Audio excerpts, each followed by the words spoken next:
Back up, Jack.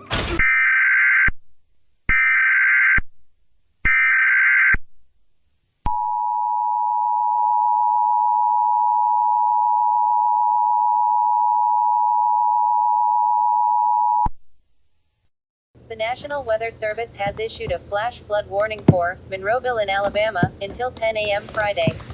At 6:55 p.m., a severe thunderstorm capable of producing a flash flood has I'm located near Evergreen, moving north at 20 miles per hour. Hazard: flash flooding caused by thunderstorms.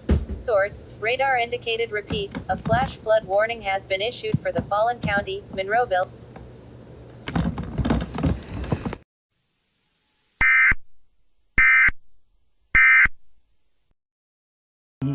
We're selling chocolate.